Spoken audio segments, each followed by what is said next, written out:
precisamente una ciencia, es precisamente una ciencia y un arte que estudia el razonamiento en orden a su corrección. Por supuesto, también dijimos que en definitiva una sentencia judicial, el alegato de un abogado en tanto actor o demandado, en definitiva constituye un razonamiento y por ende merece su consideración desde la perspectiva de la lógica. Más aún, no solamente hay constituciones que expresamente hablan de esta dimensión lógica del razonamiento, que por otro lado, como dicen otros autores, está siempre implícita en el reclamo constitucional, explícito o implícito, como digo, está en la exigencia constitucional que la autoridad obviamente dé órdenes que resulten comprensibles a los destinatarios. De lo contrario, por supuesto, dar órdenes que resultan incomprensibles sería absolutamente intolerable para un Estado de derecho constitucional. Incluso una consideración muy rápida de esta exigencia de la lógica en un razonamiento judicial es una causal muy extendida y consolidada que si una sentencia incurre en autocontradicción es inválida. Precisamente la autocontradicción supone contradecir uno de los principios lógicos, que es el de no contradicción. Los principios lógicos canónicos son identidad, no contradicción y tercer excluido, aunque algunos le agregan dos más, causalidad y finalidad, pero de todas maneras quedémonos con esos tres clásicos y ahí aparece esta exigencia de no contradicción. Afirmar y negar torna inviable un razonamiento en orden a su comprensión. Muy bien, esta disciplina yo dije que es una ciencia y un arte. Dije que la lógica es una ciencia y un arte, y eso supone que además de la ciencia, nos remitimos a la primera obra estrictamente científica sobre la lógica que fue escrita por Aristóteles y que reconocemos con el nombre de Organón, Organón porque la lógica es efectivamente un instrumento para cualquiera que quiera razonar. Es un instrumento, por eso recordarán ustedes que entre las disciplinas que eran necesarias en la universidad ya medieval estaba la lógica.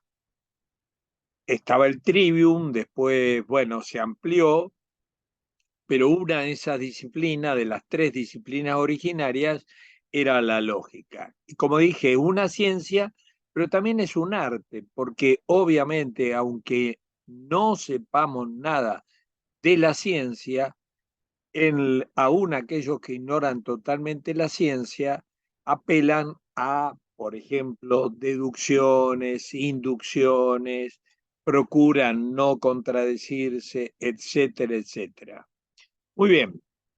Ahora, con respecto a la lógica, hay una clasificación que aparece mencionada ahí en primer lugar, que es la llamada lógica formal, que se preocupa por la corrección, como dijimos hoy, del razonamiento, y también hay una llamada lógica no formal, también llamada lógica material, también llamada paralógica, pero que también se la llamó en Grecia la retórica, porque efectivamente en Aristóteles se distinguieron razonamientos que partíamos de premisas verificables, necesarias, apodícticas, y razonamiento que partimos de premisas no necesarias, sino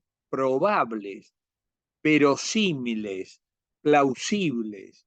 Y efectivamente, entonces, este razonamiento que llamábamos de premisas necesarias, lo llamamos razonamiento respetando la lógica, y el otro es razonamiento, se lo llamó dialéctico, retórico, más allá de las discusiones si coinciden total o parcialmente la dialéctica y la retórica. Pero lo que sí nos interesa, que los juristas necesitamos de la lógica formal para hacer razonamientos correctos, y también necesitamos retórica, de esa lógica no formal.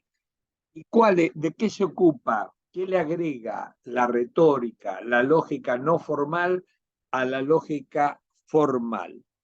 La retórica es la ciencia y el arte de la persuasión. Es decir, la lógica apela a argumentos que se conectan respetando las leyes de la lógica, y acá la retórica le va a agregar que esos argumentos, además de no contradecirse, tienen que ser persuasivos. Repito, todos sabemos que además de respetar la lógica, necesitamos que nuestros argumentos los expongamos de manera persuasiva, y de eso se ocupó la retórica. La retórica tuvo una enorme incidencia en precisamente la aparición del derecho en Roma. Autores grandes romanistas como Michel Villey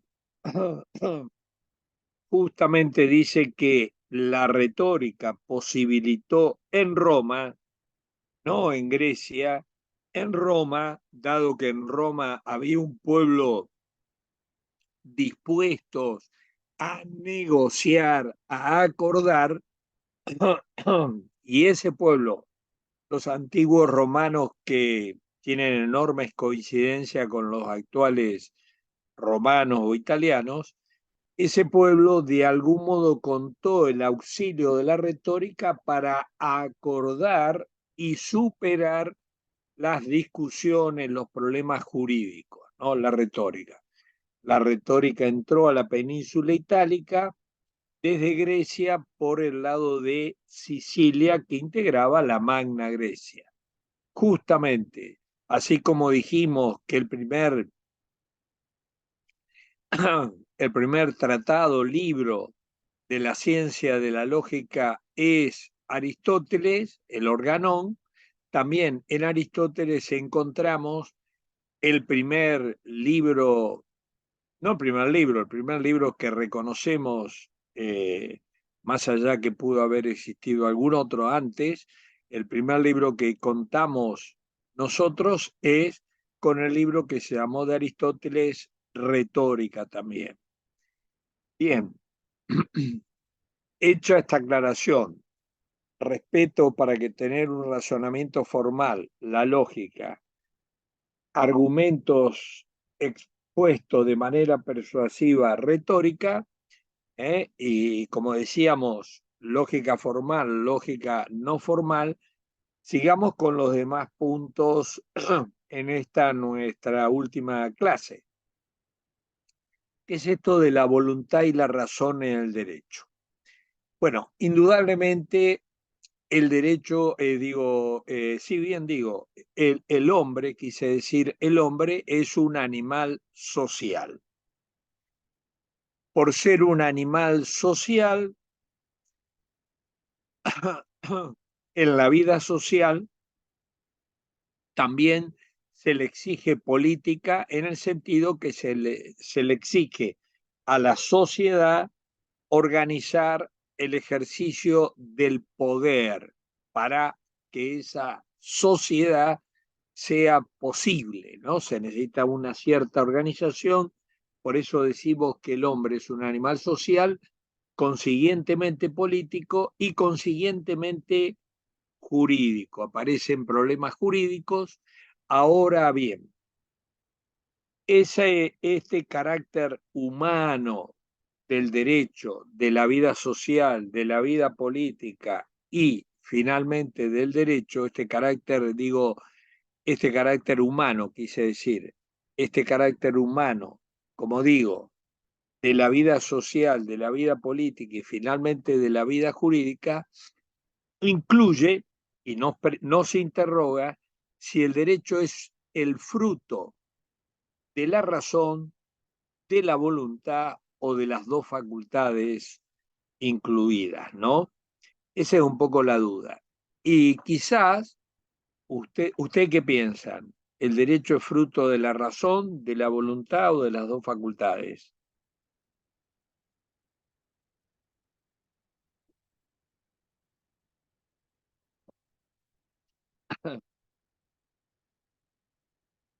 ¿Qué les parece?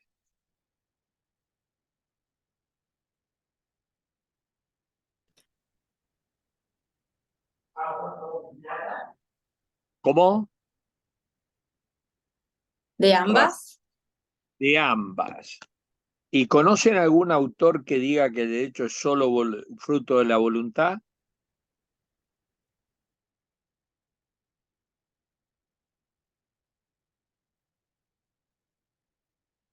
Bueno, lo digo yo. Entonces, efectivamente, hay autores voluntaristas, autores que uno podría reconocer como racionalistas y autores que apelan a las dos facultades propiamente humanas que no tienen los animales, ni razón ni voluntad. Obviamente, la voluntad y la razón son facultades humanas que a lo mejor hemos dicho que el ser humano coincide con los animales en otras facultades.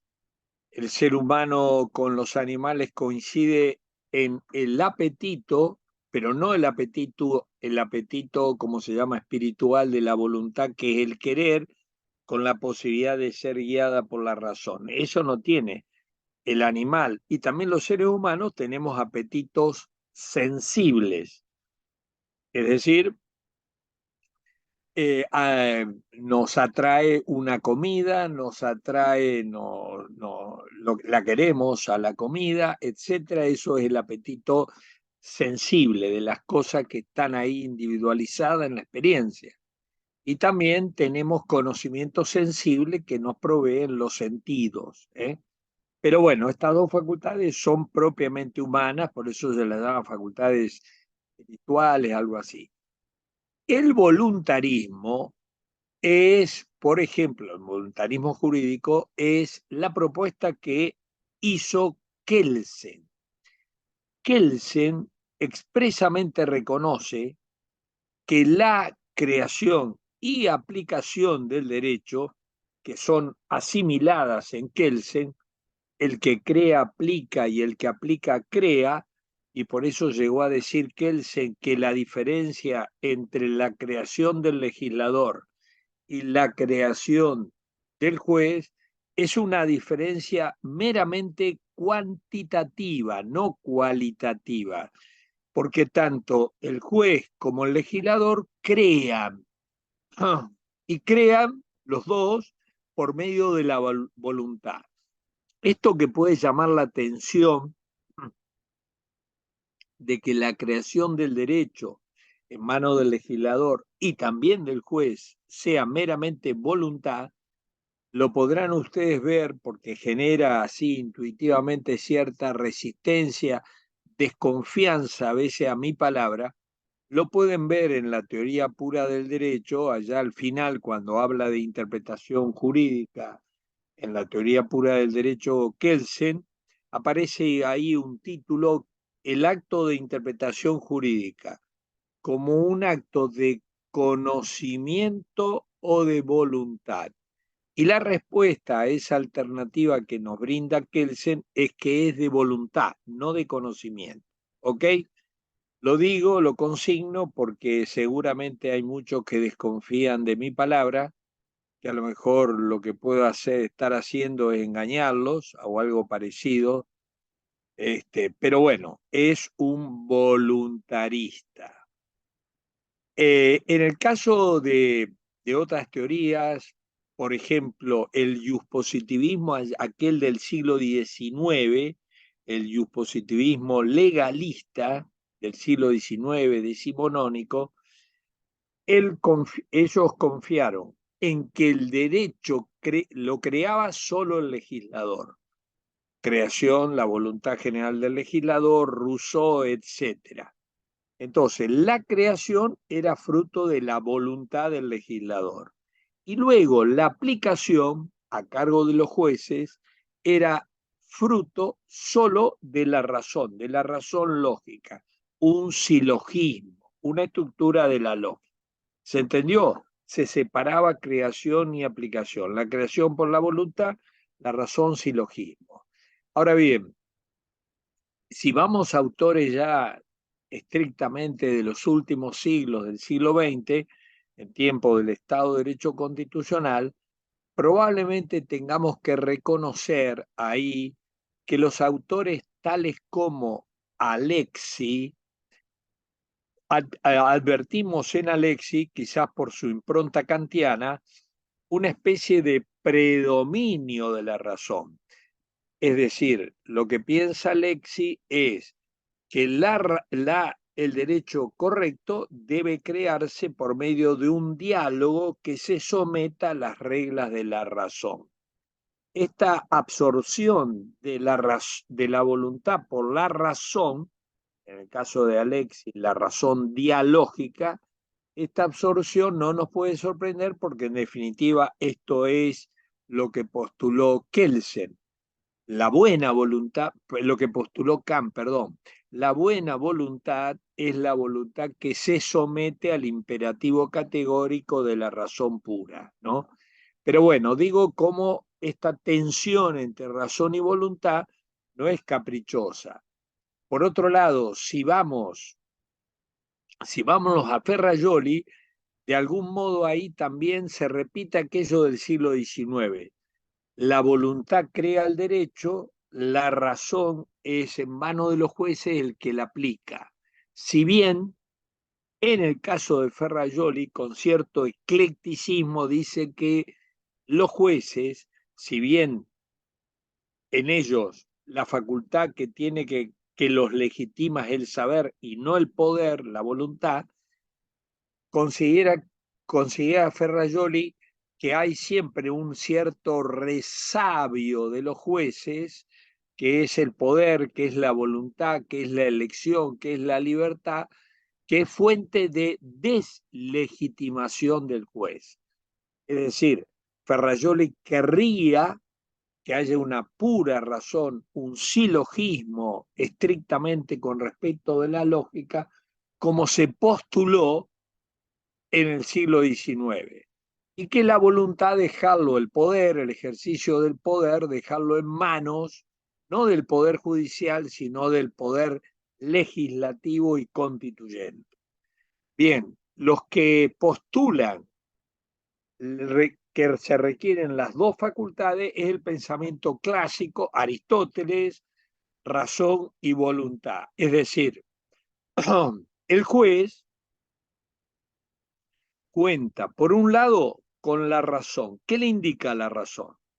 La razón nos permite conocer, por eso razón, nos permite conocer cuáles son las respuestas jurídicas disponibles en el derecho vigente y válido. Repito, la razón nos permite conocer cuáles son las respuestas jurídicas disponibles en el derecho vigente y válido. ¿Ok? Y luego el apetito, el querer, nuestra voluntad, escoge con la dosis de libertad que es propia de la voluntad, elige una de esas respuestas. Y por supuesto se requiere de una razón recta que nos permita conocer todas las respuestas jurídicas que están disponibles y al mismo tiempo se requiere de una voluntad recta. ¿Por qué? Porque si yo tengo, por ejemplo, una voluntad fiacosa, haragana, por ahí elijo aquella respuesta que me va a dar menos trabajo escribirla como sentencia a esa respuesta.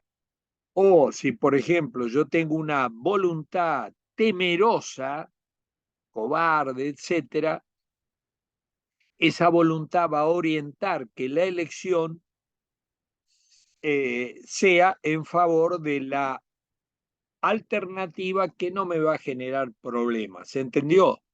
Voluntad y razón.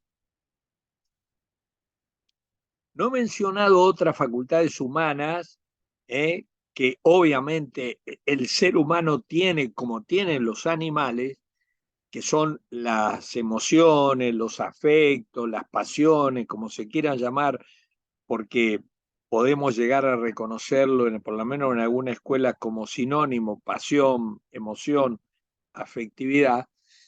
Digo, por supuesto, los animales también tienen, el perro mira, ve que está llegando el dueño y le mueve la cola, se pone contento, etcétera. Lo que quiero decir, esta dimensión de las emociones, hoy hay alguna escuela que justamente, así como he dicho, racionalismo, voluntarismo jurídico, hay también escuelas que terminan escogiendo una teoría emotivista del derecho, es decir, el mejor derecho no surge de la razón, no surge de la voluntad, sino de las emociones. Si yo quiero conocer justamente la verdad de los hechos, si quiero conocer cuál es la mejor respuesta, todo eso es un campo, estas teorías es un campo donde en definitiva predomina las emociones, las pasiones, etcétera. Esta especie de autores que se llaman genéricamente autores de jurisprudencia de virtudes, porque apelan a las virtudes de los jueces. El buen derecho nace de jueces virtuosos, no de la razón de los jueces ni de la voluntad, sino de las virtudes de jueces.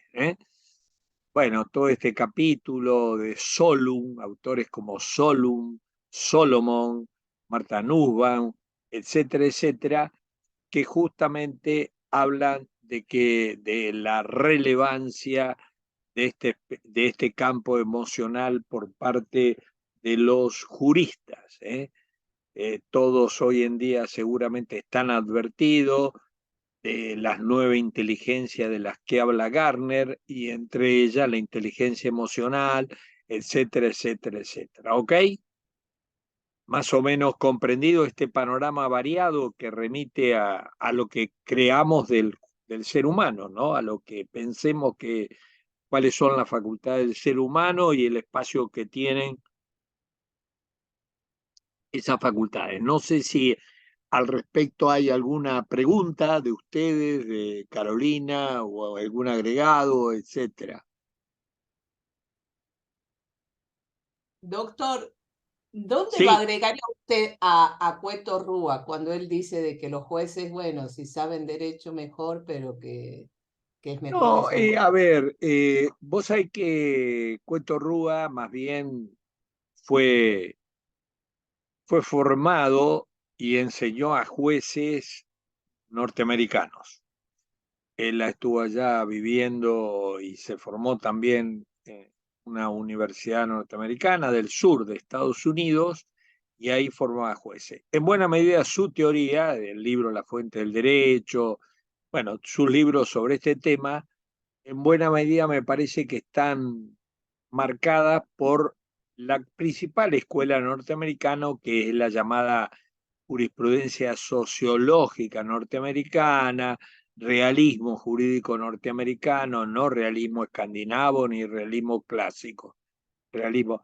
Y te acordás que esos autores, Holmes, Jerome Fraun, Roscoe Pound, Lewelyn, Cardoso, etcétera, decían que en definitiva la sentencia se discernía, bueno, un poco marketineramente decían, en el hígado del juez, en el estómago del juez, después de comer del juez, en ese ámbito que no controlaban a la razón ni la voluntad, pero en definitiva remitía a factores que hoy reconoceríamos del campo emocional, a lo mejor, etcétera, ¿no? Pero me parece que en el caso de de Julio, eh, quiero aclarar que yo, ¿vos lo tuviste, profesora Julio Cueto Rúa? Ah, por eso.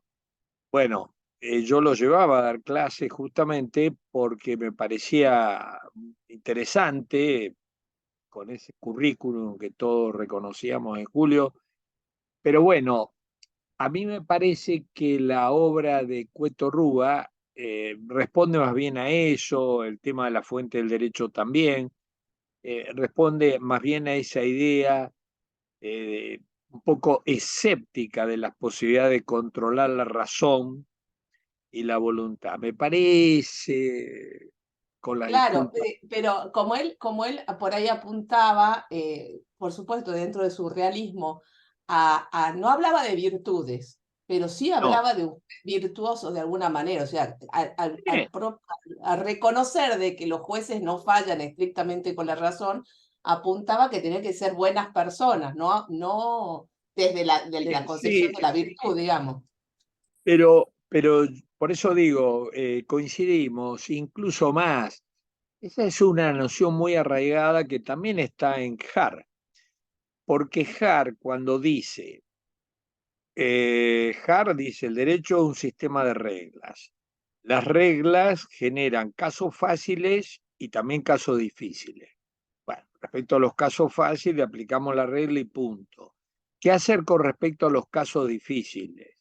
Lo que dice el consuelo, el único consuelo que nos señala Har es acudir a personas, o dicho de otra manera, que a las personas que la vamos a hacer jueces tengan esas virtudes, sí, sí, Har habla de virtudes, sí, Har habla de virtudes, tengan esas virtudes que le pedimos al juez.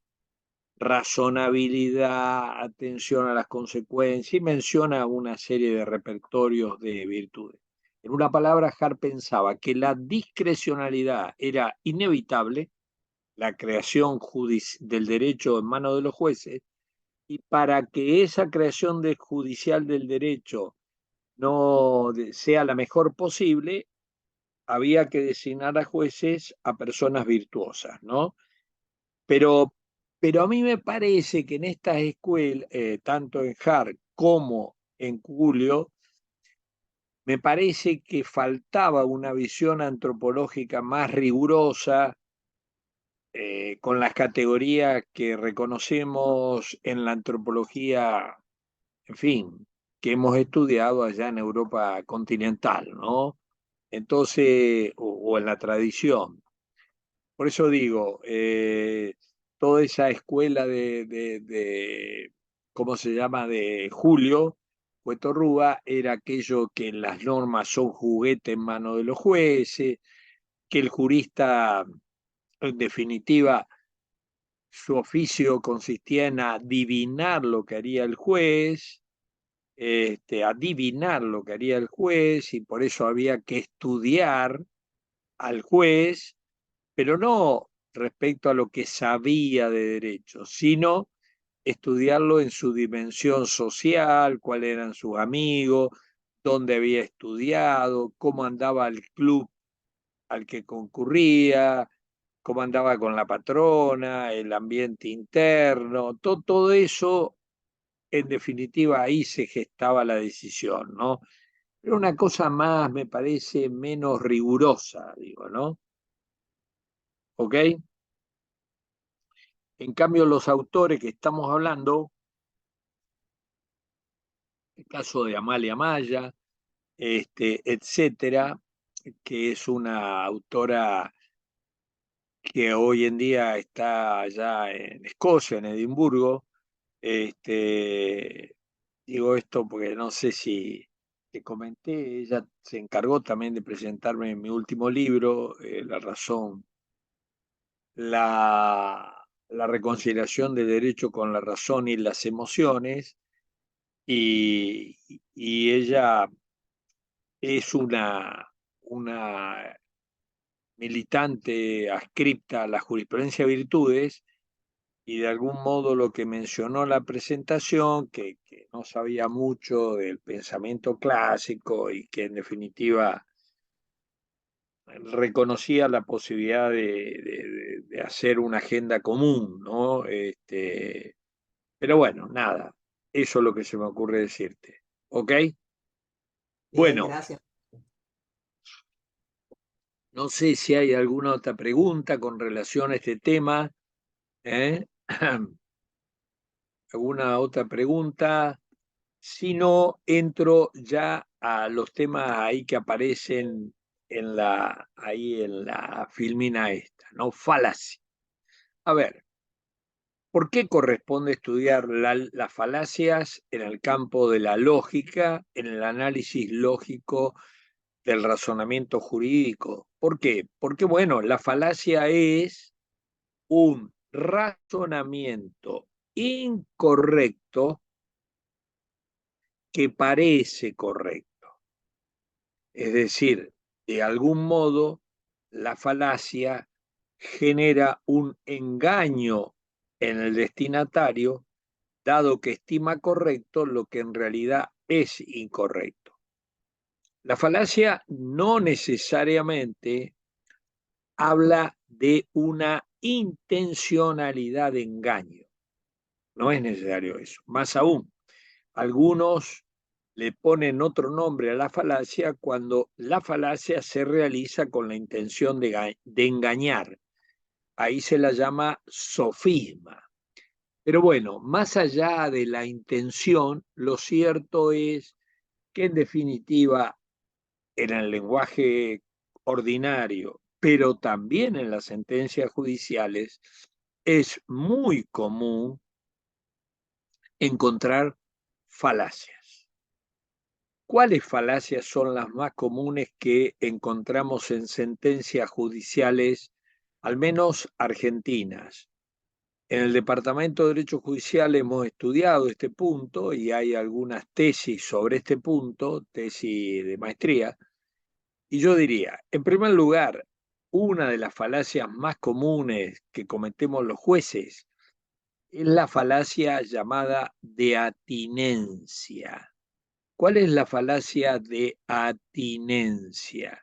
La falacia de atinencia se comete cuando el retor, el autor, el orador, incorpora un argumento en el debate que tiene, en el diálogo que tiene, incorpora un argumento que no tiene nada que ver, no es atinente a lo que se está discutiendo. Un ejemplo a medio un poco torpe. Si yo digo, Picasso no pudo ser un buen pintor porque fue un mal padre, bueno, indudablemente eso no tiene nada que ver lo que estamos discutiendo si fue un gran o mal pintor con la calidad de padre. Entonces, eso se llama falacia de atinencia. Por supuesto que en el derecho y en nuestra experiencia social, seguramente muchas veces mezclamos argumentos ajenos a lo que estamos discutiendo, pero que de algún modo posibilitan nuestro propósito de conseguir la adhesión de aquel otro o de aquel otro que nos interesa. Muy bien. La segunda falacia muy común en las sentencias judiciales es la llamada falacia de homonimia. La falacia de homonimia se comete cuando utilizamos un mismo término con dos significados, un mismo término con dos significados.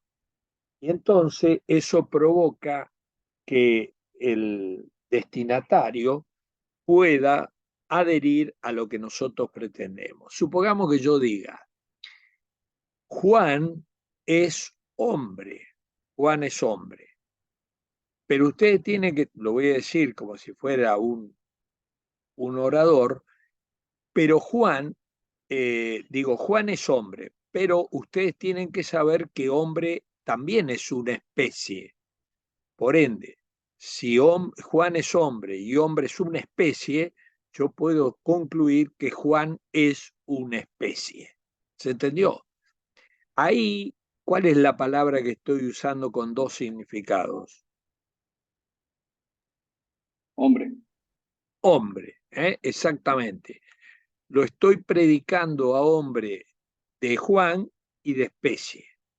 Y entonces esto es muy fácil lograr que en definitiva me consientan. Por supuesto, el ejemplo es muy elemental, pero puedo lograr que me acepten lo que yo estoy pretendiendo que me acepte el destinatario. Muy bien. Otra falacia común entre los juristas y los jueces es la falacia de metonimia, ¿no? Metonimia. ¿Cuál es la falacia de metonimia? Bueno, todas las denominaciones a falacia, hay mucha discusión, muchas clasificaciones que vienen de la época de Aristóteles y que a lo largo del tiempo se han incrementado y sobre todo reciben distintos nombres. La falacia de metonimia es cuando yo hago afirmaciones y obviamente una de esas afirmaciones que yo hago provoca la adhesión del destinatario, y esa adhesión que he logrado respecto a una de los juicios que estoy mencionando hace que luego el destinatario se vea forzado a reconocer mi conclusión. A ver, voy a poner un ejemplo que quizás sea más fácil entenderlo. Supongamos que yo lo diga en términos de un discurso y diga, a ver, estoy sorprendido. Estoy sorprendido porque me habían dicho que caminar y no caminar al mismo tiempo era imposible. Pues bien, estoy dispuesto a rebatir o a poner en duda esa afirmación. Miren, ven, estoy caminando. Bueno, muy bien. Ahora miren lo que hago, no caminar. Como ustedes ven, puedo caminar y no caminar. ¿Qué dije yo allá? Y esto me habían dicho que era imposible. Yo dije al comienzo, puedo caminar y no caminar es imposible al mismo tiempo. Pero luego, justamente, mantenido en silencio parte de aquella afirmación, procurando que el destinatario solo preste atención y consienta la primera parte, caminar y no caminar es imposible al mismo tiempo, pero yo he logrado que preste atención a la primera parte, y eso obliga que el destinatario, precisamente, habiendo pasado finalmente desapercibido parte de mi afirmación, termine forzadamente a consentir mi conclusión. Muy bien. Cuarta falacia. Falacia de falsa opción. Bueno, la falacia de falsa opción es cuando yo planteo alternativas que no agotan las alternativas, pero que las planteo como una opción, forzando a que se escoja alguno de los dos cuernos de mi alternativa. Si yo les digo a ustedes, ¿ustedes son de Colón o de Unión? Bueno, probablemente no sean ni de uno ni de otro. Sin embargo, si me aceptan mis alternativas, probablemente me digan que son o de Colón o de Unión. Espero que me digan que son de Colón. Pero como digo, justamente ustedes pueden ser de otra, pero aceptándome mis alternativas que no agotan las alternativas posibles, ustedes terminas embretados por mí, forzando una de esas dos opciones a la que yo reduzco las alternativas. ¿Se entendió? Sigo. Otra falacia. La falacia de falsa generalización. Falacia de falsa generalización. Por ejemplo, y luego explico. Por ejemplo, yo voy a un establecimiento penitenciario y justamente voy a un sector de esa unidad penitenciaria, ¿eh? A un pabellón determinado. Ese pabellón tiene 10 detenidos y le pido la fecha de nacimiento. En el establecimiento penitenciario hay 1000 presos. En el pabellón que yo lo visité, a la celda que yo visité, tienen 10 presos. Bueno, pido la fecha de nacimiento y resulta que 8 de los 10 han nacido en la segunda mitad del año.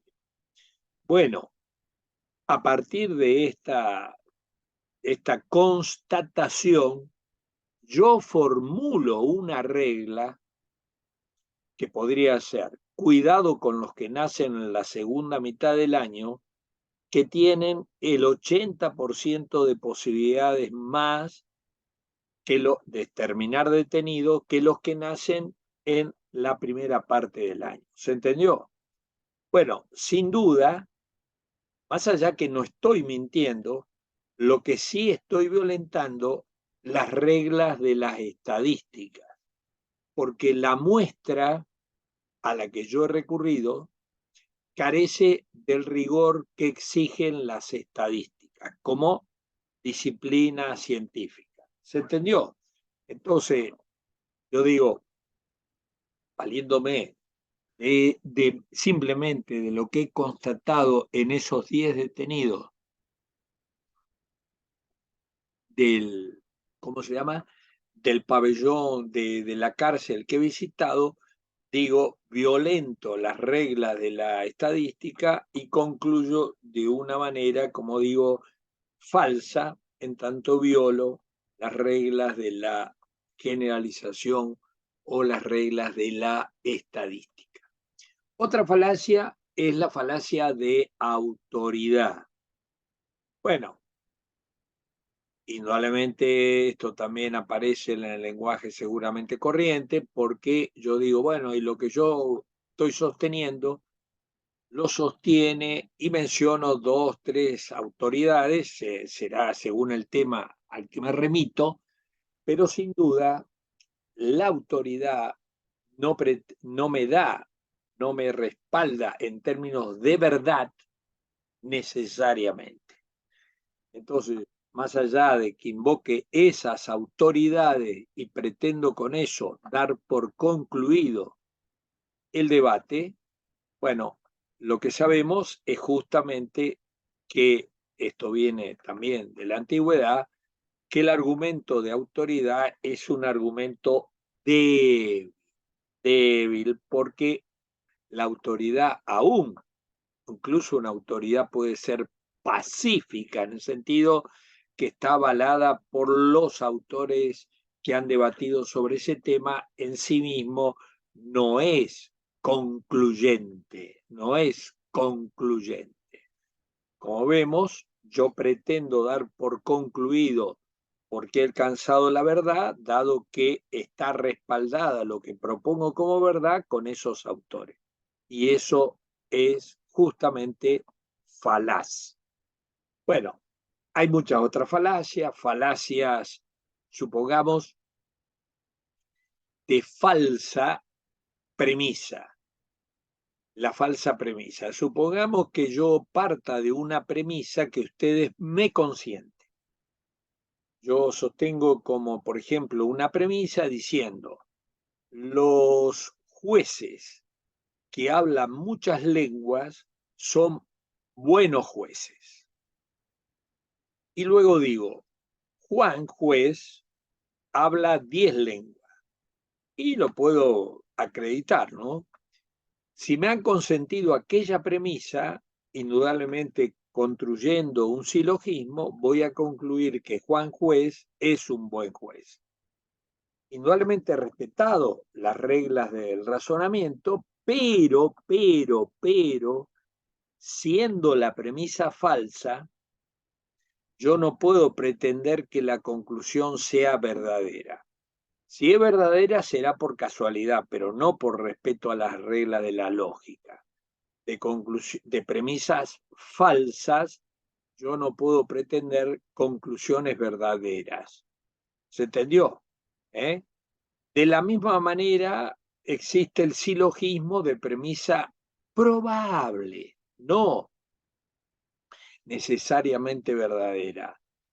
Premisas probables. Supongamos que yo diga, los jueces que son buenos profesores de derecho son buenos jueces. Bueno, esto puede ser una premisa que, si bien no es necesariamente verdadera, sí puede ser probablemente verdadera, plausible, verosímil, etc. Ahora bien, como dije, si yo sostengo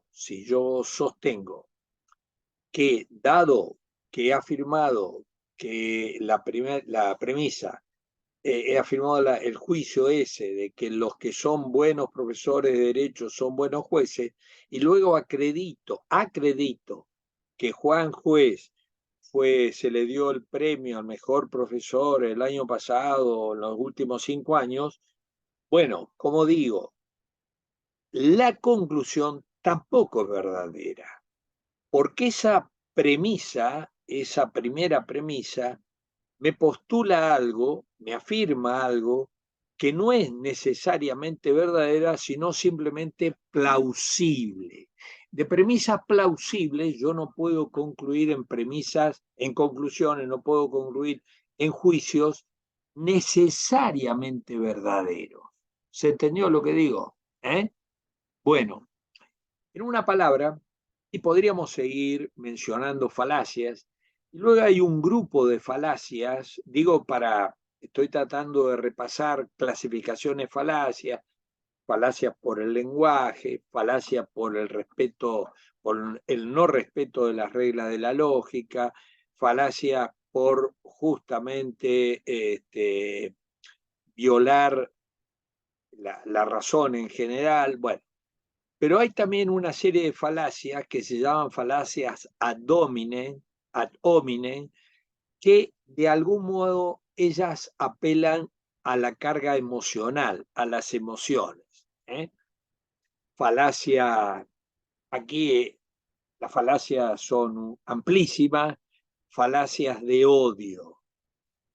De algún modo yo procuro que en ese destinatario aparezca una emoción absolutamente negativa con respecto a aquella persona, y en de ese marco emocional, probablemente logre consiguientemente que esa persona se pronuncie en el sentido que yo me imagino que se va a pronunciar, y coincide el pronunciamiento con ese odio que he despertado en él. Bueno, por supuesto, falacias de odio, falacias de simpatías de distintos nombres, falacias también de misericordia, en fin, una serie de falacias que apelan, como digo, al marco emocional. En una palabra, lo que tenemos que estar advertidos, todos advertidos, es que justamente es común que en una sentencia aparezcan falacias. Más aún, yo mismo, cuando daba estos temas, supuse que sería, por un lado, raro encontrar falacia, y que los alumnos tuvieran dificultades particulares en encontrar falacia. Más bien, mi sorpresa es justamente, perdón, no sé quién es, pero bueno, mi sorpresa es lo fácil que resulta encontrar falacias en razonamientos, en sentencias judiciales. ¿Se entendió? Bueno, no sé si querés agregar algo más, Carolina. No, después lo vamos a ver en la práctica cuando si aparecen este tipo de falacias o no en los fallos. Eh, Jugaría doble contra sencillo, que cualquier sentencia más o menos importante,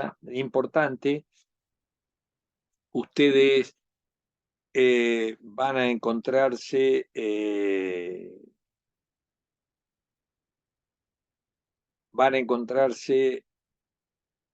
como digo, en el...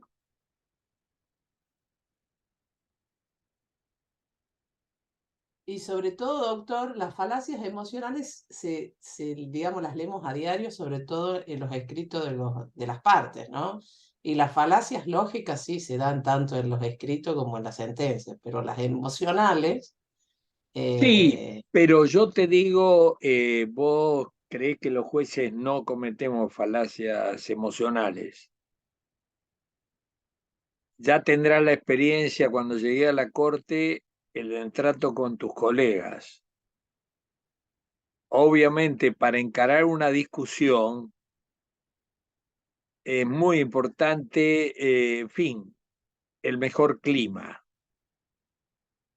Y ese clima muchas veces eh, no es que esté mal, porque no estamos, no necesariamente la falacia como recurre a engaños, ¿no? Más bien uno, eh, como digo, de pronto un argumento que es débil, uno procura que el otro lo vea como un argumento decisivo, por ejemplo, ¿no? El peso de los argumentos.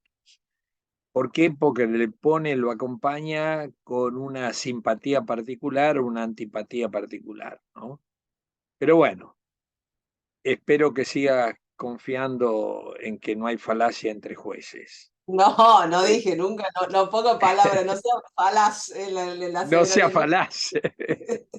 nunca dije que no, Dado mi dije que yo, razonamiento efectivamente es falaz. claro, ¿Por qué? no. Porque yo dije, dado que falacia de afirmación de consecuente es otro tipo de falacia.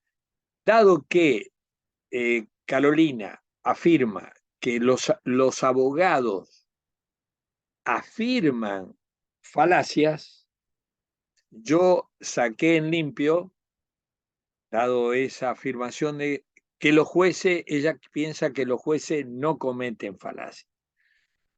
Bueno, porque yo dije, dado que en un proceso hay abogados y jueces, y ella cree que solo los jueces son los que cometen falacias, perdón, solo las partes, por ende excluye a los jueces. Bueno, efectivamente, eso sería otra falacia. Bueno, muy bien. Pregunta del resto, alguna cosa más? ¿Eh? Bien.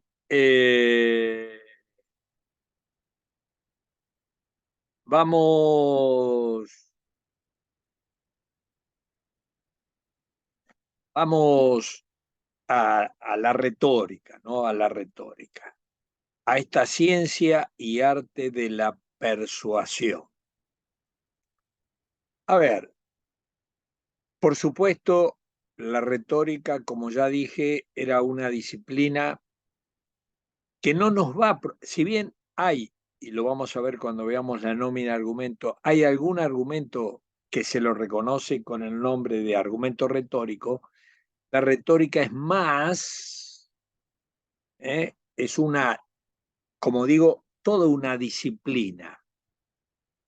Esta disciplina tuvo un enorme desarrollo en la antigüedad, en la Edad Media, y sigue siendo muy importante en el ámbito del common law, en el ámbito del common law. Yo tengo un libro que se llama, tiene por título Cómo argumentar jurídicamente. Ese libro lo saqué en Abeledo Perrot,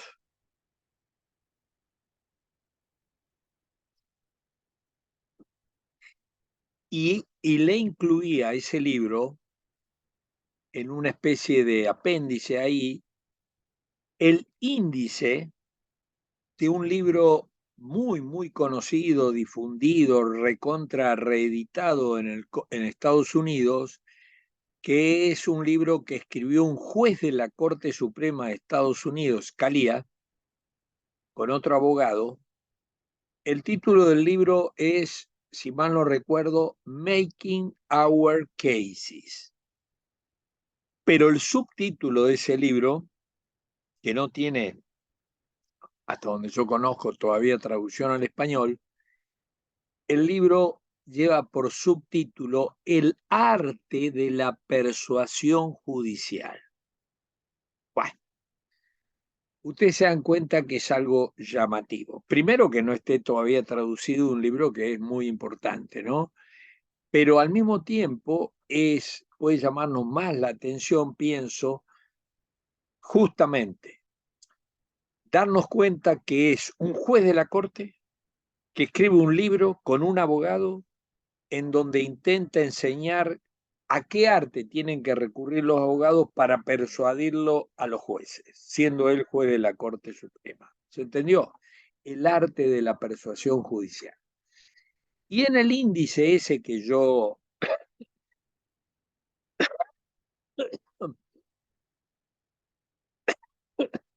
incluí en mi libro,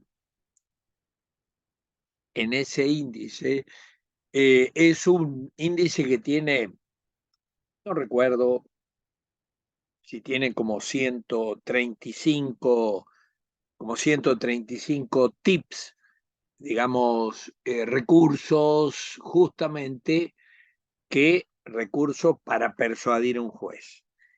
Y de eso supongamos que sean 135, 150 tips para persuadir a un juez.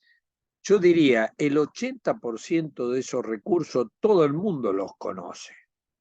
Más aún, todo el mundo los aplica. Por ejemplo, que el abogado se tiene que parar de una manera erguida ante el tribunal, obvio, ¿sí o no? Hay una serie de obviedades que, sin embargo, allá en el common law se estudian. ¿eh? A eso me refiero, se estudian. En cambio, nosotros, quizás por aquel racionalismo del siglo XIX, en el sentido de que con el silogismo bastaba y sobraba bajo pena del prevaricato, no recurrimos ni confiamos en justamente en estudiar retórica, arte de la persuasión judicial. En el common law, como es sabido, y nuestra experiencia seguramente lo advierte, que si uno pone esa cara, con esa cara no lo va a convencer ni a la madre.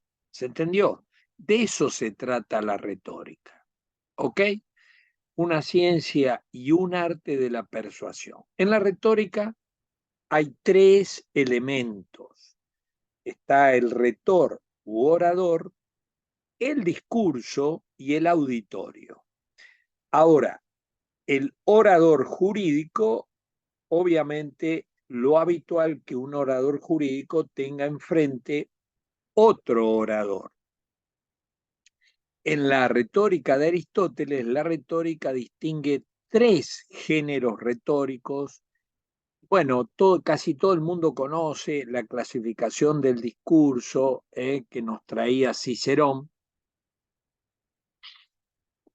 porque hoy reconocemos, por un lado, la llamada retórica clásica y la nueva retórica. La llamada retórica clásica, sobre todo, son tres autores: Aristóteles, Cicerón, siglo I antes de Cristo, y Quintiliano.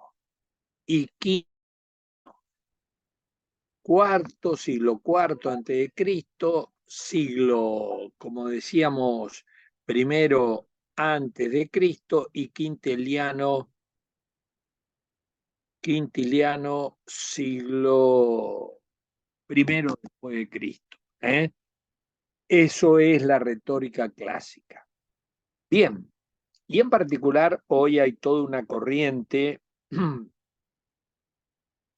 muy favorable a que estudiemos retórica con Quintiliano, que la verdad que tiene obras que resulta llamativo a lo escaso, a, digamos, lo escaso que tenemos los juristas para acudir a esas obras, sobre todo la de Quintiliano, porque resultaría muy, muy ilustrativa de lo que necesitamos saber con,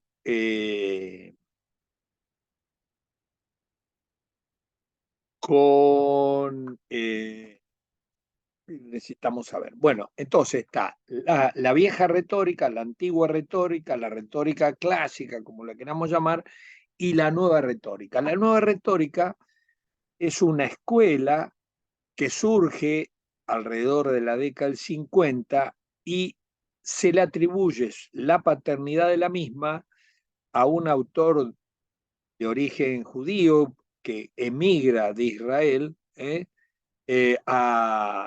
perdón, un autor de origen judío que se instala en Lovaina, en Bélgica, en la Universidad de Lovaina, y ahí crea esa escuela llamada de la nueva retórica.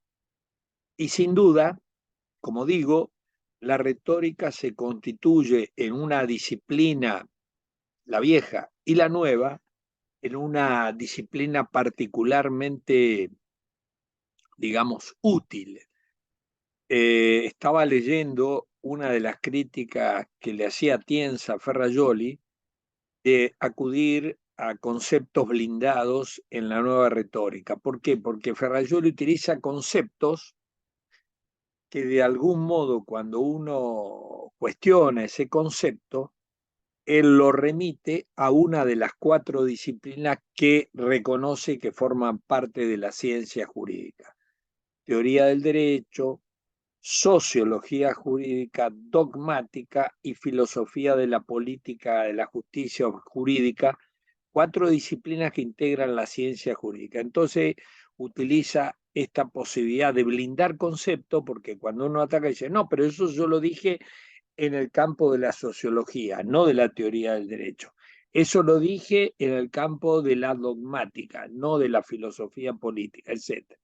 Bueno, digo esto como un autor que goza de la total adhesión de Carolina, recurre a retórica, y digo para denunciar esa adhesión incondicional. Pero bueno, a ver, enseñanza retórica, perdón, ¿qué hora es?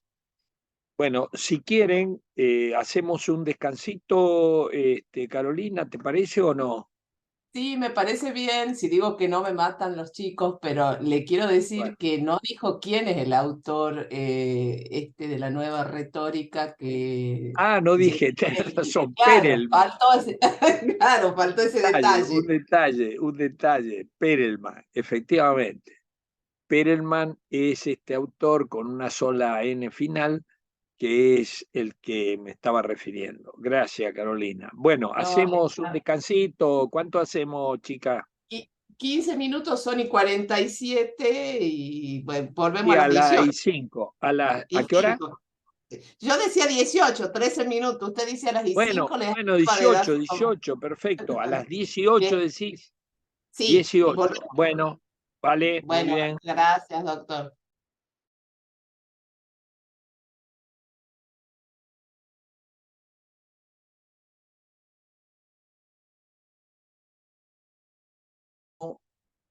Crea esa norma inferior. Cadena de validez que coincide con jerarquía. Y justamente esa jerarquización, porque la norma superior, la Constitución, habilita al Poder Legislativo a que cree la ley. La ley habilita al Poder Judicial que cree una sentencia. Es decir, esta cadena de validez de creación marca a su vez jerarquías, como hemos dicho, ¿no? Entonces, sabemos que esa jerarquía también coincide con la generalidad de las normas. La norma más general es la constitución, perdón, y en la base tenemos las sentencias judiciales que son normas individuales, los actos administrativos y las sentencias judiciales. Entonces, normas, unidad, jerarquía. Cuarta característica de la pirámide, completitud. El sistema jurídico kelseniano, la pirámide, no tiene lagunas, no tiene lagunas. ¿Esto qué quiere decir? ¿Esto qué quiere decir? Que están todas las respuestas que se requieren por parte de los juristas. ¿Cómo lo logra Kelsen que la pirámide que nos propone sea completa, que no haya lagunas en la pirámide? Lo logra a través de la formulación, trabajo ya del teórico, del científico del derecho, de la teoría pura, a través de la formulación de la llamada norma de clausura. ¿Qué dice esa norma de clausura que propone la ciencia? Que todo lo que no está prohibido está permitido. Por ende, recurriendo a esa norma, yo puedo decir que tengo todas las respuestas que necesito. ¿Por qué? Porque si aparece un caso, el jurista se puede enfrentar a dos situaciones: que esté contemplado el caso en una norma o que no esté contemplado. Si está contemplado, bueno, no hay problema, se aplica esa respuesta prevista para esa norma. Pero si no está contemplado expresamente, se va a entender por parte del jurista, propuesta de la ciencia jurídica, que ese caso que no tiene norma que lo regula en realidad está regulado de una manera implícita por medio de la norma de clausura. Está permitido. Por ende, los juristas tienen que no intrometerse en ese caso que no está, como digo, prohibido. Entonces, normativismo, unidad, jerarquía, completitud y finalmente la cuestión, esa otra exigencia de la coherencia. Bueno, el requisito de la coherencia es quizás es un requisito que en realidad Kelsen no lo acepta. Es cierto que uno puede hacer una lectura de Kelsen, de la obra de Kelsen, como que estuviera postulando Kelsen la coherencia. Es decir, que si el jurista identifica antinomias, tenga que optar por una de las dos que se contradicen, dado que el sistema exige coherencia. Rechaza la posibilidad de antinomia, de contradicciones normativas. ¿Se entendió? Bueno, ¿cómo se lograba esto? Bueno, seguramente a ustedes le enseñaron como a mí que cuando el jurista identificaba normas contradictorias, se le proveían al jurista de tres criterios que, recurriendo a alguno de esos tres criterios, iba a poder resolver la antinomia. Esos tres criterios, en primer lugar, la jerarquía. Si tenía dos normas contradictorias, el jurista tenía que elegir la que estaba más arriba. Si estaba en el mismo nivel, tenía que elegir la última norma, el criterio de temporalidad. Y si pertenecían al mismo nivel y estaban dadas en el mismo texto, en el mismo acto, tenía que optar por la norma especial. Con los tres criterios de jerarquía, temporalidad y especialidad se lograba la pretensión de coherencia. Sin embargo, esta teoría que algunos leyeron en Kelsen, luego Kelsen, en trabajos posteriores, fue muy escéptico con respecto a esta idea de pensar las normas como coherencia, los modos que le dije. Llegó a admitir, fíjense lo que se llama, llegó a admitir una tesis muy polémica incluso para los kelsenianos, muy polémica porque Kelsen dijo, llegó a decir, claro, la dificultad que se le planteó a Kelsen es lo siguiente, a ver, Kelsen, si vos me decís que cada norma nace a instancia de otra norma superior, ¿qué pasa? Y así se logra que exista esa norma que ha sido dictada conforme a la norma superior. ¿Qué pasa? Pregunta el jurista. ¿Qué pasa cuando yo reconozco una norma que está vigente, pero que no puede ser reconocida como válida porque se trata de una ley dictada contra la Constitución, una sentencia judicial que es ilegal? ¿Y por qué es ilegal?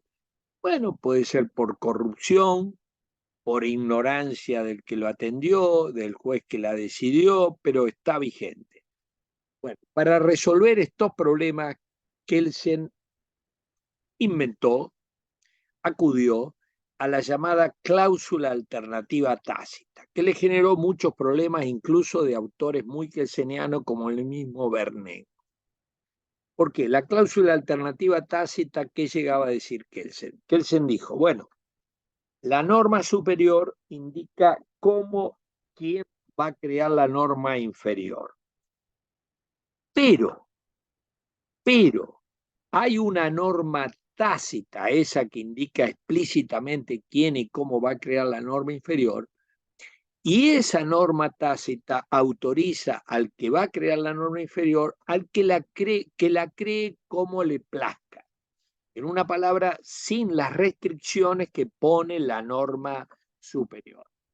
Esto de que la norma indica tiene que ser la norma inferior y también tolera que sea una norma diferente a la que pretende, sin duda significa casi la destrucción del sistema jurídico.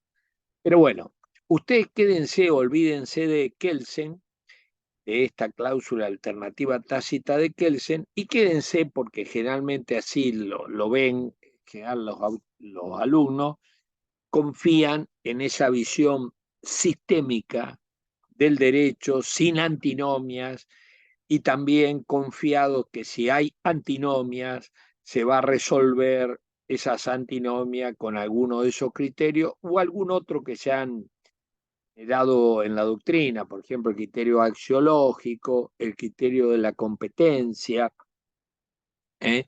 Sobre todo en un país federal, donde puede ser muy frecuente encontrar. Agustín, adelante. ¿Qué tal? ¿Cómo le va? Buenas ¿Qué tal? tardes. Doctor, tengo una consulta respecto de ese tema porque, bueno, ahí Carolina está al tanto porque es una colaboradora. En el tema Sí. sistémico, yo lo incorporé a mi trabajo doctoral, que está en proceso, y me surge una duda muy grande porque es como que siento que la parte de la filosofía del derecho que abordó la sistémica, en realidad no respetó nada de lo que es la teoría sistémica. O sea, ¿Vos decís cuando uno... Niklas Luhmann? No, no, no. Todos los autores que hablaron del derecho como sistema, los clásicos, Kelsen, Hart. Yo no soy especialista en filosofía del derecho, sino que lo estudié porque quería armarme yo una idea del derecho, ¿no? Y Bien. lo que yo veo es que como que la teoría general de los sistemas que se usa en todas las ciencias tiene un esquema de lo que un sistema es. Y ese sistema es lo Sí. contrario a una pirámide. El sistema es un conjunto de partes interrelacionadas con múltiples interacciones, sistemas y subsistemas, pero no es una pirámide, es justamente un paradigma muy complejo de interacción de elementos, pero no es pirámide. Y me extraña, Bueno, no sé si en el ámbito de la filosofía se debatió esto, o sea, realmente estábamos no, creando una... ahora voy a la crítica de FIBE contra el sistema. Bien, A lo mejor te ayuda algo. Eh, a gracias. ver, a ver, indudablemente apelando a la teoría de los paradigmas, a los paradigmas epistemológicos, el sistema sin duda fue una pieza clave para entender si había o no había ciencia, ¿no? Bueno, y ese fue el modelo al que acudió Kelsen y el mismo Savigny. Bien, Fiebeck es un autor alemán que en la década del 50 escribe un pequeño librito que lleva por título Tópica y Jurisprudencia, que vos, Agustín, no podés dejar de leer si querés hablar de sistema o de criticar el sistema. Es un libro clásico, porque en este librito, Tópica y Jurisprudencia, que lo primero que puede llamar la atención, este título, tópica, y efectivamente la palabra tópica es una palabra de origen griego que apareció, que la usó, escribieron sobre la tópica Aristóteles, por supuesto Cicerón, etc. ¿Y qué es la tópica? La tópica es el tratado de los topoi. ¿Y qué son los topoi? Cada uno de estos temas puede ser objeto de debate, discusión, bueno, pero cada uno de estos, los topoi son puntos de vista general, y si uno quisiera ser menos estricto en términos etimológicos y más fácil de entender, la tópica o los topoi refieren a, a los principios, punto de vista en común. Un topoi es que el que hace el daño debe repararlo. Bien, entonces, volviendo ahora a la crítica de Fiebeck. Fiebeck, yo voy a tratar de reconstruir la crítica de Fiebeck, reconstruirla, pienso con alguna fidelidad, no abriéndome mucho de Fiebeck, creo que la crítica de Fiebeck a la pretensión sistémica en general, él se apoya mucho en Aristóteles, pero más en Cicerón que en Aristóteles, Fiebeck. Bueno, a ver, ¿qué dice Fiebeck? Fiebeck lo que dice es que la pretensión sistémica es una pretensión que es negativa, le hace daño al derecho y a los juristas. Y en segundo lugar, de hacerle daño, es una propuesta ficticia, irreal, que por ende poca relevancia va a tener para el derecho. Vayamos a estas dos críticas que yo estoy tratando de identificar. La primera crítica que le hace daño la pretensión sistémica al derecho y a los juristas es por lo siguiente. Si un jurista ve al derecho como un verdadero sistema, va a tratar de, cuando le aparezca el caso del que se tiene que ocupar, va a tratar de ver el caso desde el sistema en el que cree, de manera tal de que la lectura sobre el caso estará mediada, condicionada por el sistema en el que cree. ¿Se entendió? Es más o menos como imaginarnos que el derecho es como un ropero grande, que ya tienen los cajoncitos establecidos, ya tienen los cajoncitos, son 40, 50, 100, y cada cajoncito tiene un rótulo. Su preocupación es dónde pone el caso que le apareció. Claro, la dificultad es que lo va a poner, aunque sea estrujándolo, recortándolo para que entre. Pero esa es la visión sistémica, ¿eh? Los casos quedan determinados, condicionados por el sistema. Y la verdad, esto genera perjuicio, daño al derecho, porque podríamos decir, el valor del derecho es que fue un instrumento pensado y que valoramos en la medida que contribuya al mejor buen vivir en la sociedad. Si no sirve para eso, estamos frente a un derecho que es preferible superarlo y dejarlo de lado. Por ende, el tema del sistema es que, como digo, hace perder de vista la finalidad. ¿Eh? Obviamente, como vos debes saber, Kelsen rechaza esta preocupación por el fin, dado que para Kelsen el derecho no tiene un fin preciso, es simplemente una técnica para dirigir conducta bajo la amenaza de coerción. Una técnica. Como un arma es algo que sirve para matar, más allá que mate para comer, para entretenimiento o lo que sea. Muy bien. La segunda crítica es este reclamo a la visión sistémica en nombre de la realidad. ¿Qué quiere decir esto? A ver, si uno se pone a pensar las características, esas características que yo he señalado de, ¿cómo se llama? Que he señalado de Kelsen. A ver, repasemos. ¿En el derecho hay solo normas, Agustín? No, no, no. No. Muchas cosas, muchísimas En- cosas.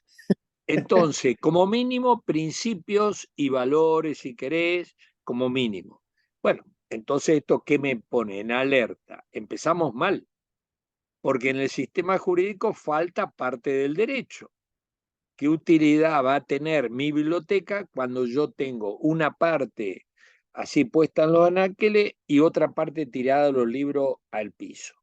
Entonces, lo primero es que en la pirámide no está todo el derecho. Faltan los principios como mínimo y si querés los valores, los bienes, qué sé yo. Bueno, muy bien. Segundo, el tema de la unidad. La unidad supone como que el constituyente tuviera una especie de cheque en blanco y capacidad para convertir en derecho como el rey Midas lo que tocara. A ver, ¿estaríamos dispuestos a aceptar como parte del derecho una constitución? ¿Qué ejemplo de Alexi? ¿Estaríamos dispuestos a aceptar como constitución del derecho una constitución cuyo artículo primero dijera que se constituye que por medio de esta constitución se constituye la República X, que se propone ser injusta y violar los derechos humanos? ¿Estaríamos dispuestos a decir que esto es derecho? ¿Qué te parece, Agustín? ¿Puedes repetir completo cómo sería la norma, por favor? Artículo primero, se constituye por medio de esta constitución la República X, que se propone ser injusta y violar los derechos humanos. No, no, no. Obvio, obvio. ¿Qué queremos decir con esto? Que el constituyente no es un mero poder formal, tiene contenido. Hay alguna juridicidad necesaria o incompatible con ese texto para poder reconocerlo como constitución.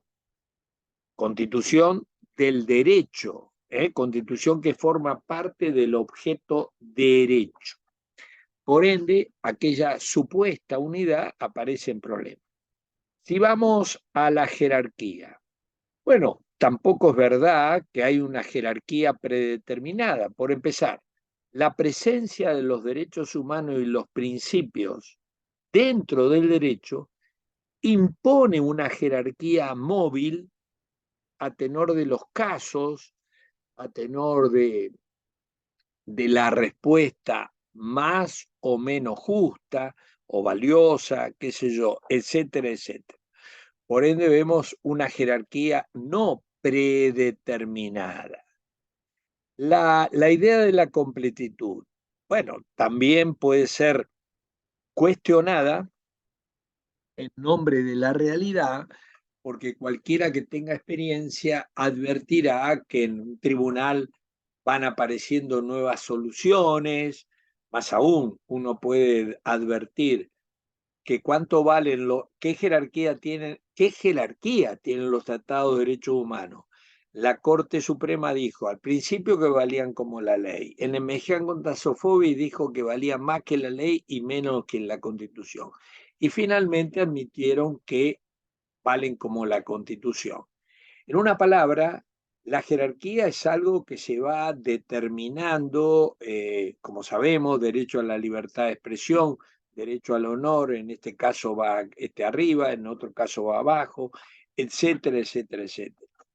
Y puedo seguir ampliando críticas para poner de relieve esta crítica al sistema jurídico fuerte que impugna la visión kelseniana en particular. ¿Se entendió? Bueno, ¿y qué quiere decir un sistema débil? Bueno, esta sería un segundo modo de ver este tema del sistema. ¿Qué característica tiene esta visión de un sistema débil?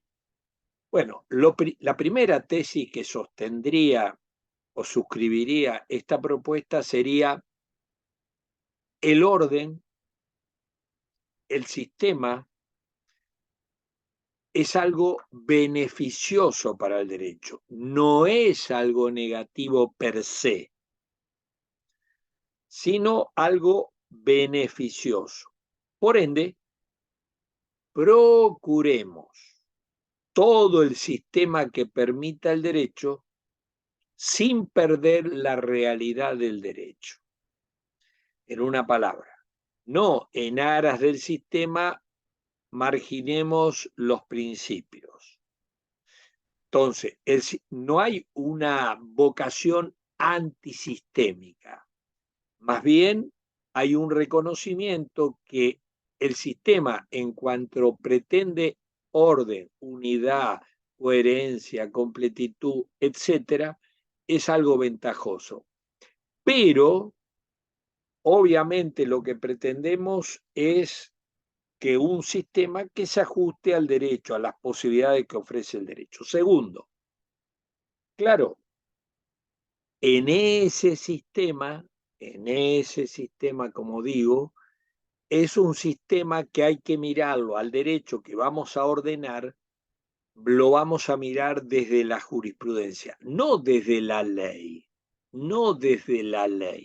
sino la jurisprudencia. Y mirarlo sobre la jurisprudencia supone en automático una visión dinámica, variable, abierta, enriquecedora del derecho. ¿Se entendió? Mirarlo desde la jurisprudencia, incluso más rectificadora, etcétera, etcétera. Tercera cuestión. En esa pretensión de un sistema débil, hasta donde se pueda, hasta donde dé el cuero, la importancia que tienen los principios. Aquí estoy hablando de un sistema débil apelando a un autor que no puede dejar de citar, que es Canaris, con C, Canari, un autor alemán. Entonces, como digo, Canaris indudablemente pone de relieve un sistema donde los principios ocupan un rol fundamental. ¿Por qué? Porque como los principios están básicamente contenidos en la Constitución, ¿cómo defino yo un principio? Se proyecta de manera transversal a todo el derecho.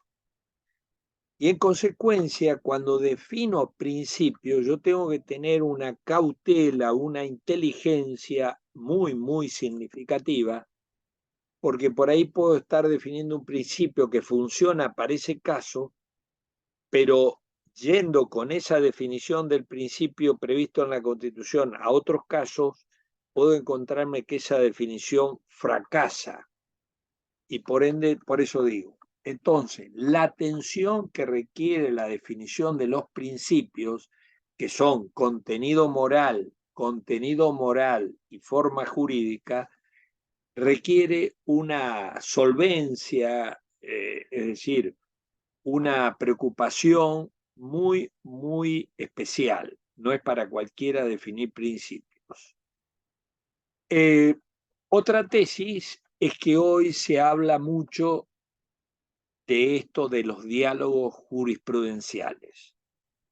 Creo que cualquiera que pretende ordenar, hacer de su propio derecho el orden que se pueda alcanzar, el sistema que se pueda alcanzar de su propio derecho, tiene que tener esta apertura a diálogos jurisprudenciales. Es que si yo tengo que fallar un tema de, no sé, de un testigo de Jehová, lo recomendable, y el primer caso que aparece en la jurisprudencia argentina, es ir a ver cómo se resolvió ese tema en el derecho comparado. Esta apertura del derecho que significa poner en crisis la noción de soberanía absoluta, etcétera, etcétera. Bueno, y muchas otras exigencias.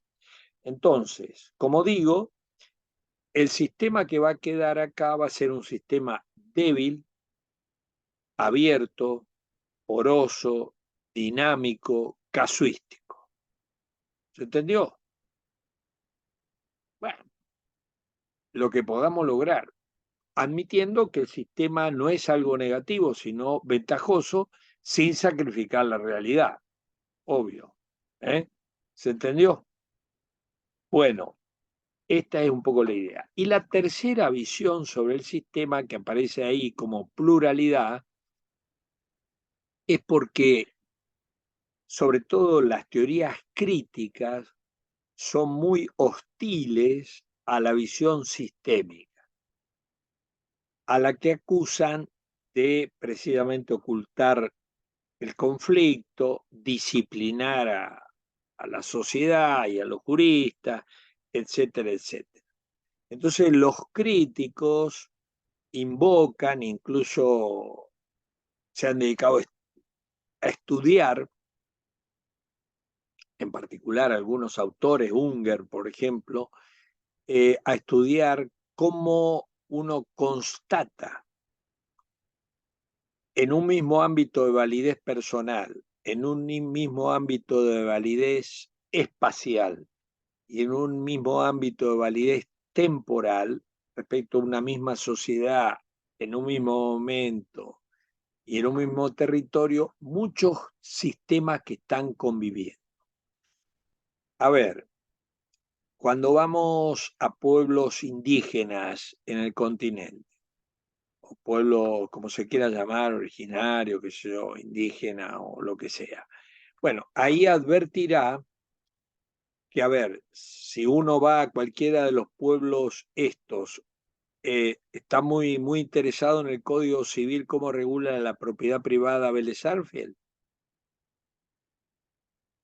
No le importa nada, es otro sistema de propiedad, etcétera, etcétera. Entonces, como vemos, hay sistema, y por eso estos estudios de sociología de algunos de estos autores críticos han estudiado, por ejemplo, las favelas en Brasil, y que han detectado que ahí no entra el derecho brasilero, ahí hay otro derecho, otro mecanismo de sanción, podríamos decir otros procesos, otros jueces. Cuando quiere entrar el Estado brasilero tiene que entrar a sangre y fuego, porque ahí rige otro derecho. Bueno, en fin, esto es un poco la cuestión de los sistemas. ¿Se entendió? ¿Eh? Bueno, rápidamente voy, antes de terminar el tema, justificaciones internas y externas. Y ese punto 7, que es muy importante, está mal escrito ahí, no es de los modos interpretativos, es de los métodos interpretativos a la nómina de argumentos. A ver, vamos a estos dos últimos puntos que son muy importantes. A ver, indudablemente uno puede poner un ejemplo así muy sencillo para empezar con ese punto 5 o 6. A ver, si yo digo, Primera afirmación, primera tesis, primera premisa, primer juicio. Todos los miembros de la especie humana tienen los mismos derechos y deberes. Primer juicio. Segundo juicio. Dentro de los derechos y deberes que tienen todos los seres humanos está el de elegir y ser elegido. Tercer juicio. Juan es miembro de la especie humana. ¿Qué podemos concluir a tenor de estos tres juicios?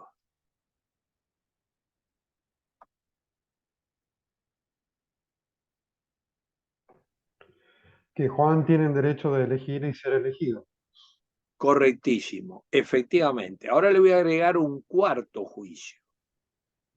Después del tercero, que Juan es miembro de la especie humana, pongo un cuarto juicio. Juan no es miembro de la especie humana. ¿Vos podés concluir algo, Carlos? Que Juan no tiene derecho a elegir o a ser elegido. Pero si estaba un tercer juicio que decía que Juan era miembro de la especie humana. Ah, no. No, entonces ahí tengo una contradicción de juicios. ¿Y entonces podés concluir algo? No. No, efectivamente, porque como vos advertiste, ahí se ha violado la lógica, porque se ha afirmado y negado, por ende no hay posibilidad de concluir nada. Conclusión. Sí, Sí, Ana, tiene que ver con el principio de que no contradicción, que no se puede ser y no ser al mismo tiempo respecto de un mismo tema. exactamente, exactamente. Entonces, como digo, ¿qué hemos concluido, qué hemos reconocido ahí? Que en la medida que se respeta la lógica, yo puedo alcanzar conclusiones. ¿Está claro? Pero si veo la lógica, no puedo concluir nada. Puedo concluir que Juan tiene el derecho o que Juan no tiene el derecho, porque la verdad que se contradice. Bien. Otra segunda pregunta. Esas tesis que yo he afirmado, esos juicios que he afirmado, ¿son juicios que están avalados con argumentos o son dogmáticos?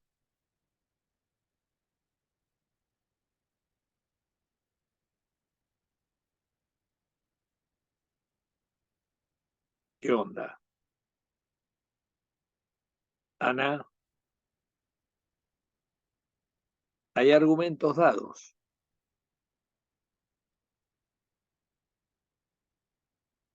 ¿Qué te parece? ¿Sí o no? O sea, Carlos, es un silogismo, ¿qué pregunté yo? ¿Si era un silogismo? o sea, había argumentos, claro. Ah, bien. Carlos, A ver, intuyo que Bien, tienen un carácter dogmático. O sea, son efectivamente. muy escuetos y bueno, no hay No, otras a ver, justificaciones no que he dado justifiquen. argumentos. No he dado Claro. solo argumentos. dogmática. Me he limitado a sostener un juicio que, bueno, a lo mejor alguien dice, no, che, no, todos los rubios de ojos celestes tenemos más derecho que los demás. ¿Y cómo escojo entre uno y otro si no hay argumentos? Si no hay argumentos, yo no puedo entablar una crítica racional. Eso. Si alguien me dice, cerrame la puerta. Sí, tengo claro la orden que dio, pero cuando entro a preguntar, ¿por qué habrá ordenado? Porque tiene frío, porque le molestan los ruidos. Si tiene frío, por ahí le digo, ¿por qué no se toma la temperatura? Mire que hace calor y por ende, en una palabra ahí puedo dar un diálogo racional. En una palabra. Necesito, además del respeto de la lógica que veíamos antes, que cada afirmación que vaya acompañada en un discurso vaya fundada, justificada, motivada con argumentos. Argumentos. Y aquí entonces podemos reconocer, por un lado, la llamada que la conclusión está justificada internamente cuando hay respetado la lógica. Cuando vos al principio, Carlos, dijiste, antes que apareciera la cuarta afirmación contradictoria, dijiste, Juan, sí, esa conclusión está justificada a tenor del respeto de la lógica, pero no está totalmente justificada porque solamente tiene una justificación interna que se llama posibilitada por la lógica. Pero hoy reconocemos también que para estar totalmente justificada necesito que cada afirmación, cada tesis, cada juicio esté fundada, justificada con argumento. Entonces, si yo digo, Juan es miembro de la especie humana, ¿cómo puedo justificar esta afirmación?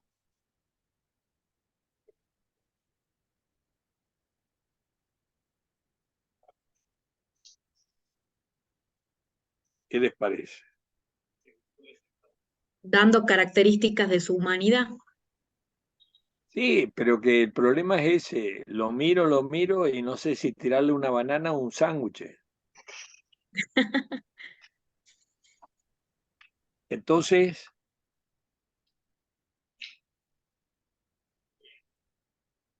¿qué hacemos frente a la duda? Definiendo lo que es un humano y de ahí Definir. uno va... Perfecto. Bueno, perfecto. Digamos,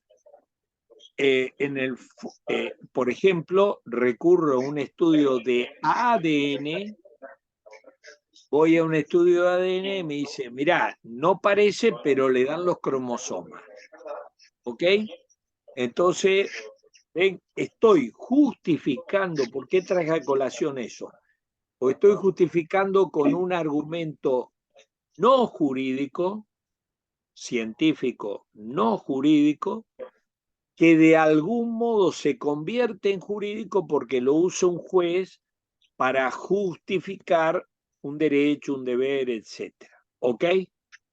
Entonces, en la primera tesis, todos los seres humanos tienen los mismos derechos y deberes, lo voy a justificar apelando a los tratados de derechos humanos, a jurisprudencia internacional, a doctrina, etcétera, etcétera. Bien, justificación interna y justificación externa. No basta la lógica, sino que hay que dar argumentos o razones superando afirmaciones dogmáticas. Bien. Y terminaría con eso de los métodos interpretativos a la nómina de argumentos. A ver, cuando se hablaba de interpretación, no sé quién ahí se mezcla, alguien tiene el micrófono abierto, a ver, ciérrelo, no sé quién es, no sé quién es, bueno, a ver, fíjense, cuando hablaba de interpretación, no sé si alguien se da cuenta quién es el que está con el micrófono abierto, pero bueno, a ver, vuelvo a lo que estaba Ya está, explicando. Doc, ya lo silencié. Vale, entonces, de lo que estábamos hablando, cuando hablamos de interpretación, se nos decía desentrañar el sentido y se nos indicaba 4 y a veces hasta 5, un quinto método interpretativo. Muy bien.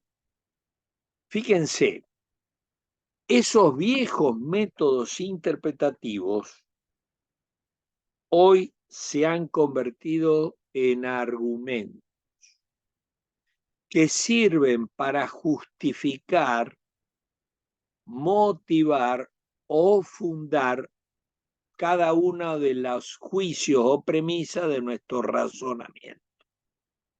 Por ejemplo, yo no me acuerdo si lo puse acá el ejemplo, me dirán ustedes, pero a ver, por ejemplo, supongamos que yo tengo un juicio en mi tribunal donde se está discutiendo en ese proceso que se generó por un testamento donde el testador me puso en una de las cláusulas que ese inmueble, que lo quieren todos los herederos, que son 3, se lo dejaba a su hijo más querido. El problema es que se murió el testador y están discutiendo eso, quién era el hijo más querido. En una palabra, tengo un problema gramatical, lingüístico, literario. Pregunta, ¿me ayuda a dilucidar este problema que tengo que resolver los debates parlamentarios?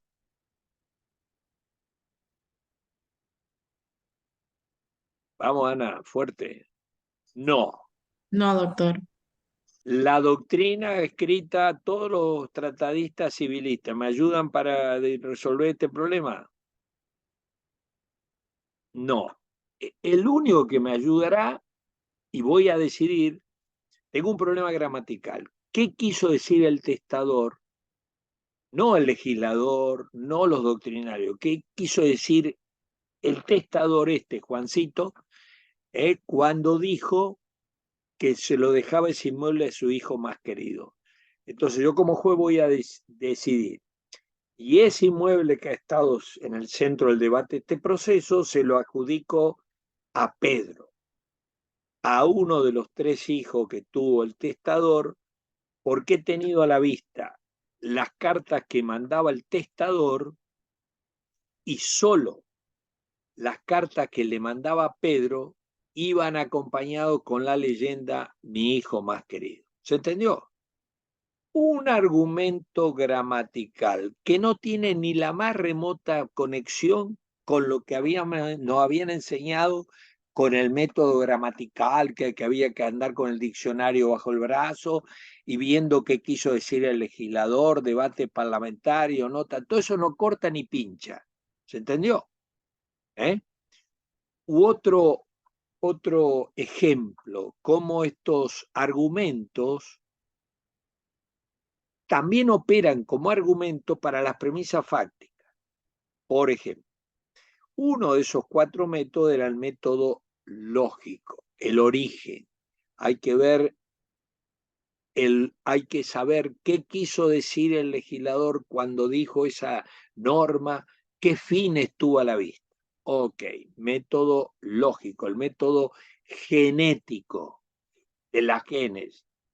Bien, si yo tengo un asunto penal, voy a decir, el móvil del homicidio, la génesis, la causa, lo que buscó el, el homicida con respecto al muerto es venganza. Es que el muerto le sacó la novia al homicida. ¿Se entendió? Argumento genético. ¿Se entendió? Entonces, hoy hay que estudiar nóminas de argumentos, no métodos interpretativos. A lo sumo, esos métodos interpretativos, si hay algún nostálgico, aparecerá, como ya dije, cuando haya texto de por medio. Pero no solamente texto legal, no. Contrato de adhesión, diré, este contrato no vale porque en realidad se firmó sin saber que se estaba firmando. Entonces, hoy estudiamos método.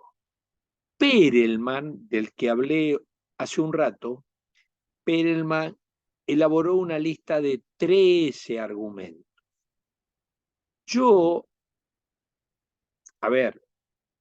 tengo una nómina de 27 argumentos. ¿De dónde salió 27 argumentos? Bueno, no es una nómina revelada por Dios. Es leyendo jurisprudencia, leyendo nóminas de argumentos, fui identificando sentencias donde lo que se afirmaba se apelaba a argumentos. Y algunos de esos argumentos, como ya dije hoy, con el ADN, no son jurídicos, pero se convierten en jurídicos porque lo usa un jurista para conceder o reclamar un derecho o un deber. ¿Se entendió lo que digo? Entonces, esa nómina de los 27 argumentos no solamente está, me parece, en el libro que sacamos con Atienza en México, en la colección que dirige Eduardo Ferrer MacGregor, el que fue presidente y actualmente sigue siendo juez de la Corte Interamericana de Derechos Humanos, sino esa nómina está también en el libro que ustedes, me parece que ya dije que pueden tener acceso a ese libro que se llama La interpretación o interpretación, entre paréntesis, argumentación, cierro paréntesis, jurídica en el Estado de Derecho Constitucional. Ahí está la nómina. Ahí está un artículo que lleva ese título, me parece, de los métodos interpretativos a la nómina de argumentos. Y aparecen 27 argumentos. Cuando yo tengo que dar este tema de una manera práctica, aunque no sea con el nivel que la da Carolina, por ejemplo, una de las prácticas es reclamarle a los que trabajan una sentencia, identificar cuáles son los argumentos que se utilizan en esa sentencia. E incluso a veces he jugado con competencia, que ese grupo me traiga una sentencia donde están los 27 argumentos. Y para mi sorpresa, que yo pensé que al principio era un desafío difícil de cumplir, para mi sorpresa, muchas veces me traen los 27 argumentos en una sentencia. Por supuesto que estos 27 se pueden dar repetidos en un mismo párrafo. Esto puede ser entendido como un argumento principialista, un argumento genético, o en fin. ¿Ok?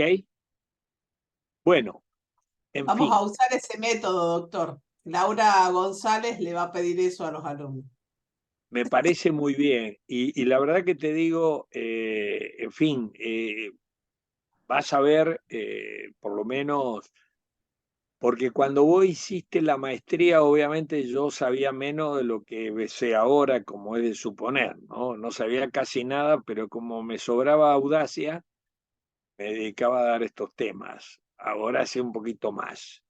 Entonces, para cerrar la clase de hoy, esto del precedente judicial. A ver, todo Perdón, juez, disculpe. sí, ¿Esta nómina de 27 argumentos tiene algún sistema de prelación o están todos los no, argumentos no, en no, igualdad no. de... A ver, no hay igualdad, sino que depende del caso. Sí, A veces con un pero argumento, como dije, sí, sí, pero ¿qué me decías? claro, pero si en un caso hago uso de, o bueno, claro, bueno, si quiero hacer una sentencia, por ejemplo, Sí, sí, o un y, escrito de abogado. y veo que, o un escrito, y veo que, bueno, puedo hacer uso de una docena de argumentos. Eh, no tienen de por sí una mayor Jerarquía. peso uno que otro. No, no, no, para nada. Para nada, como habrás advertido, en la cosa juzgada irrita, ¿qué argumento prevalece ahí? El argumento axiológico, la justicia, ¿sí o no? No Bien, el normativo, el axiológico. ¿Se entendió? En el ADN, un argumento científico no jurídico. En una premisa fáctica, a lo mejor un argumento gramatical porque este tipo lo insultó a aquel otro. Y eso que le dijo es ofensivo. Bueno, en fin. Y esto recrea la materia argumentativa del trabajo del jurista. No, quiero hablar del precedente rápido porque hay, me parece, eh, bastante, me parece inconcebible que no haya todavía una teoría del presente clarísima, clara, ratificada en la Argentina. La Corte ha oscilado bastante en ese tema. Entonces, lo que quiero decir, todo juez, cuando resuelve cualquier cuestión, problema jurídico, aún por medio de un decreto de mero trámite de 2 renglones, crea un precedente. Al menos un autoprecedente. Porque cualquier juez lo que decide lo obliga a mantener el criterio que justificó esa decisión para cualquier caso suficientemente igual al que él decidió con ese criterio. ¿Se entendió lo que digo? Lo igual merece igual tratamiento, ¿o no? ¿Sí o no, Ana? ¿O vos creés que los jueces dicen cualquier cosa en cualquier momento? No, No, obvio, precedente, autoprecedente. Entonces yo vi que el juez me dijo en aquel decreto, en aquel proceso, que mi escrito estaba presentado en fecha. No me lo explicó, no se impugnó, pero bueno, tenía duda porque se había presentado el día siguiente, bueno, en fin.